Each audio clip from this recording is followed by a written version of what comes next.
우리에게 주시는 하나님의 말씀은 누가복음 7장 36절부터 50절까지의 말씀입니다. 신약성경 102쪽에 있습니다. 우리 함께 읽겠습니다.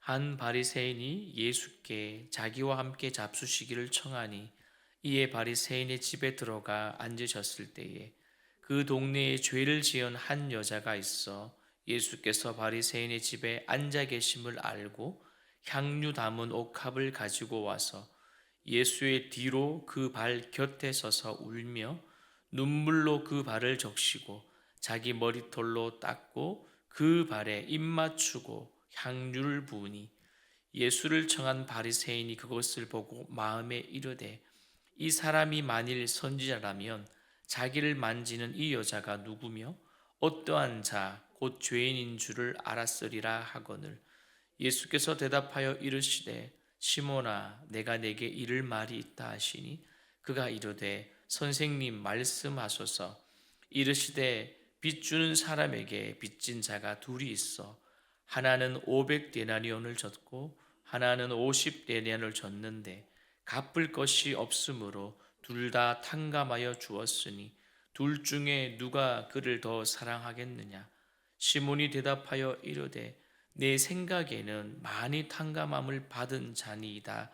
이르시되 내 판단이 옳다 하시고 그 여자를 돌아보시며 시몬에게 이르시되 이 여자를 보느냐 내가 내 집에 들어올 때에 너는 내게 발 씻을 물도 주지 아니하였으되 이 여자는 눈물로 내 발을 적시고 그 머리털로 닦았으며 너는 내게 입 맞추지 아니하였으되 그는 내가 들어올 때로부터 내 발에 입 맞추기를 그치지 아니하였으며 너는 내 머리에 감람유도 붓지 아니하였으되 그는 향유를 내 발에 부었느니라. 이러므로 내가 내게 말하노니 그의 많은 죄가 사여졌도다. 이는 그의 사랑함이 많음이라. 사함을 받은 일이 적은 자는 적게 사랑하느니라.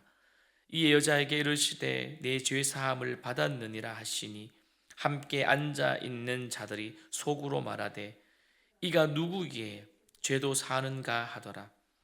예수께서 여자에게 이르시되 내 믿음이 너를 구원하였으니 평안히 가라 하시니라. 아멘. 매일 읽는 겨자씨라는 책에서 이런 내용을 한번 보았습니다. 오늘 내용인데요. 행동이 생각을 바꾼다.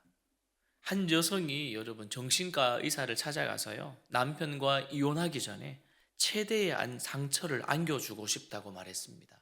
그때 정신과 의사는 이렇게 말했죠.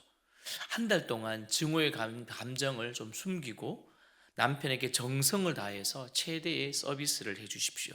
그러면 남편은 아내가 자기를 사랑하는 줄 착각할 것입니다.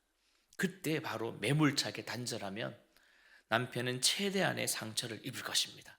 그 이야기를 듣고요. 진짜 한 달 동안 어떻게 했을까요? 자기의 감정을 숨기고 최대의 서비스를 남편에게 해 주었습니다. 그리고 한 달이 지나서 그 여성은 다시금 정신과 의사를 찾아가 진료실에 들어갔습니다. 그리고 노크를 하고 들어갑니다.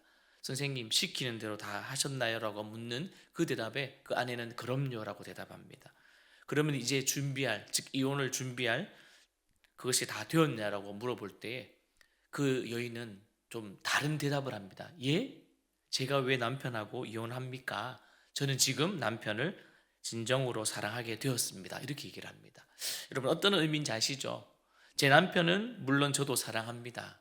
그러면 도대체 이 여성에게는 어떤 일이 일어났을까요? 진짜 한 달 동안 자기의 감성을 감추고 최대의 서비스를 하면서 했을 때 두 부부의 그 관계가 좋아졌다는 말 아니겠습니까? 그러면서 사랑은 착각하면서 그리고 사랑하는 척하면서 온갖 서비스를 다 주었던 그녀가 그 시간을 통해서 결국은 무엇이 바뀌었다고요? 생각이 행동에 적응되어 갔다는 것입니다. 결국 행동이 생각을 바꾼 것이죠. 오늘 본문에 등장하는 주인공은 세 명입니다. 누구입니까? 예수님, 그리고 예수님을 초대한 바리새인, 그리고 그 현장에 오게 되는 예수님의 발에 눈물과 향유와 머리칼로 씻은 여인입니다. 여러분 이 이야기의 주제는요 무엇일까요? 죄사함과 사랑입니다. 한 바리새인이 예수께 자기와 함께 잡수시기를 청하니 이에 바리새인의 집에 들어가 앉으셨을 때에, 여러분 그 상황은 36절을 통해서 알 수 있습니다. 예수님은 시몬이라 이름하는 바리새인 집에 초대를 받습니다. 여러분 이 초청의 이 성격, 여러분 읽어보면 아시잖아요. 어떤 성격입니까? 식사의 자리보다는 예수님을 무엇 하려고요? 책 잡으려고 하는 의도가 숨어져 있습니다. 한번 당해봐라. 여러분 마치 덫을 놓아 놓은 것처럼 말이죠. 그런데 그 사실을 알면서도 예수님은요 기꺼이 그 시몬의 초대에 응하십니다. 그리고 예수님은 당시의 풍습대로 한쪽에 발을 다 빼고는요 비스듬히 이렇게 앉아 있습니다. 매우 편한 자세로죠. 여러분 난데없이 이름 없는 한 여인이 예수님이 그곳에 있는 것을 알게 되고 접근을 시작합니다. 성경은 그녀를 이렇게 설명하고 있습니다. 그 동네에 죄를 지은 한 여자. 그 동네에 죄를 지은 한 여자. 여러분 이 말에 내포된 의미는 무엇일까요? 가벼운 죄는 아닐 것 같습니다. 그 동네가 다 알 만큼 말이죠. 여러분 들어보셨죠? 이 동네 저 아저씨는 술 주전뱅이야 뭐 이런 얘기들. 이 동네에 저 아저씨는 노름꾼이야 뭐 이런 거. 그러니까 동네 사람 모두가 그녀의 죄에 대해 잘 알고 있는 죄. 생각해 볼 때 무엇일까요? 아마 창녀였다 이렇게 생각을 하죠. 그래서 이 창녀의 뜻이 무엇일까 해서 제가 비전 성경 사전을 뒤져보았습니다. 그게 나오니까 먼저는 몸을 파는 여인이라고 설명합니다. 그리고 성경에서 매춘 행위는 엄격히 금지되었고 또한 청녀가 되는 것도 금하고는 있습니다. 그런데요 고대 근동에서 보았을 때에 이 매춘 행위는 즉 오늘날의 이 율락의 여성과는 좀 성격이 다르다라고 얘기를 합니다. 그러니까 가령 신전 제사에서 신을 숭배하는 행위요 행위의 일부로 즉 매음 행위를 하는 창녀를 의미하였고요. 또한 이때 성행위를 통해서 좀 특별히 이 여인을 구별시키는 여인이었습니다. 우리가 알고 있는 그 거룩이라는 단어 아시죠? 카도시, 뭐 우리가 다른 말로 카데시라는 게 우리 거룩이라는 뜻인데 그 반대되는 의미가 보니 이 여인을 뜻하는 케데샤라는 의미였어요. 그러니까 당시에 가난한 사람들은 또한 이 여인들은 어떤 일을 했냐면 풍요, 다산의 의미를 가진 여신 알고 있잖아요. 아스다롯, 그 섬기는 제사에서 성적 행위를 하는 그런 여인을 의미하였습니다. 단순히 한 남성에 대한 율락을 하는 여인이 아니라 신적인 예배, 자신, 이방에서 예배를 드리는 이용되어지는 그런 여인을 뜻했습니다. 그러나 범한 죄는 우리가 성경을 통해서 정확하게 알 수는 없습니다. 뭐냐면 어떻게 이 여인이 고가의 향유를 획득했는지 그 경위, 그리고 발에 입을 맞추고 또한 머리를 풀어서 해치는 그 행위를 근거로 했을 때에 우리는 이 여인이 아마도 매춘부여서 이런 많은 돈을 벌어서 이 향유를 구입했겠다 하지만 여러분 그 어느 것도 확정적인 결론을 내리지는 못합니다. 가정할 수는 있겠지요. 어쨌든 그 동네에 죄를 지은 한 여인이 예수님께 찾아왔습니다. 그리고 여러분 이 장면에서 우리가 유심히 보아야 될 것은 예수님의 행동입니다. 죄인을 판단하던 그 바리새인들의 그 생각과 그 행동과 다르게 예수님은 어떻게 하십니까? 오히려 그 행동에 대해서 칭찬하는 모습을 우리는 보게 됩니다. 상당히 다르지 않습니까? 먼저는 바리새인들의 속으로 품었던 생각은요, 이 여인의 행동은 그 자체에 대한 의문이 아니라 이 여인의 정체성을 예수님이 알고 있을까? 이 정체를 알고 있을까라는 그런 궁금증이었습니다. 이 여인이 누군지 그가 알고 있을까? 여러분 성경에 이렇게 어떻게 되어 있습니까? 마음에 이르되 이 사람이 만일 선지자라면 자기를 만지는 이 여자가 누구며 어떠한 자 곧 죄인인 줄을 어떻게 해요? 알았으리라. 이 대목에서 우리는 알 수 있습니다. 바리새인은 이미 예수님이 선지자가 아니라고 판단을 내린 것이죠. 이미 본인이 만약 예수님이 선지자라는 것을 알면 이런 것을 속으로 품을 일이 없습니다. 저 여인이 나의 엄마일까? 아닐까? 라는 의문이 들었을 때는 그의 마음에 무엇이 있을까요? 저 여인은 우리 엄마가 아니다.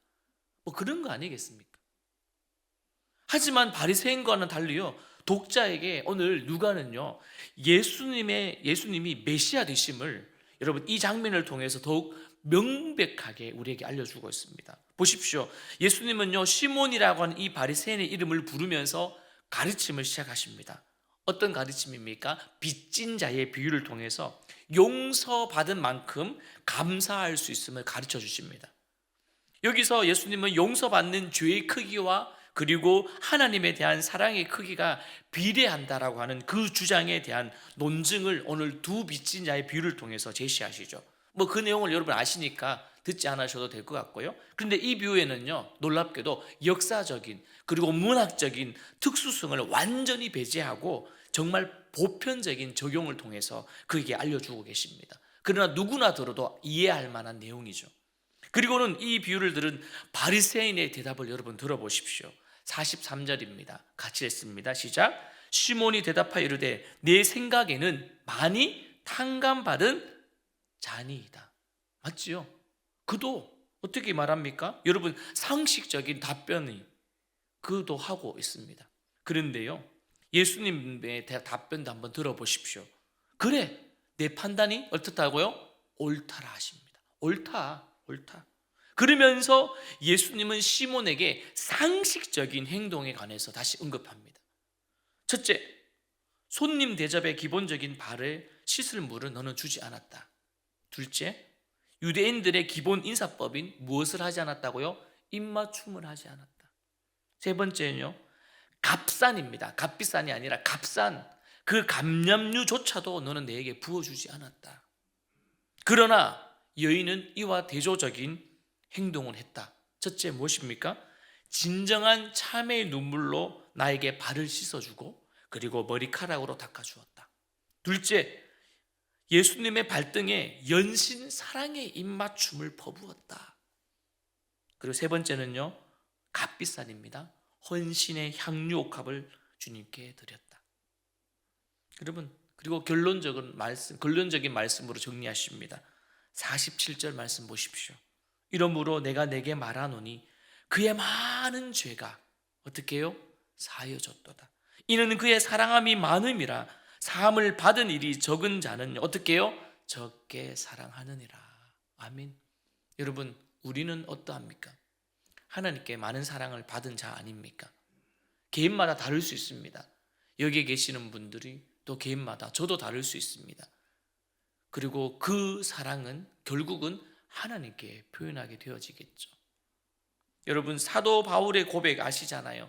자신을 죄인 중에 괴수라고 하였고 나에 대한 나된 것은 하나님의 은혜라고 그렇게 감사하였습니다. 그러면 우리들도 어떻게 해야 될까요?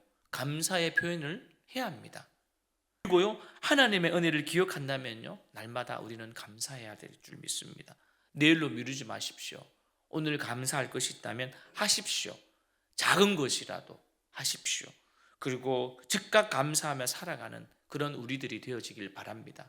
오늘 말씀처럼 예수님이 바리새인 시몬에게 말씀하셨던 것처럼 오늘 어떻게 보면 나를 향한, 우리를 향한 사랑을 하라고 하시는 그런 하나님의 음성이 아니겠습니까? 오늘 하루도 누구를 만나든지 하나님의 말씀이 들린다면 그것을 작은 것이든지 큰 것이든지 한 가지는 꼭 실천하시면서 하나님의 사랑을 나누는 저와 여러분이 되어지기를 주님의 이름으로 축원드립니다.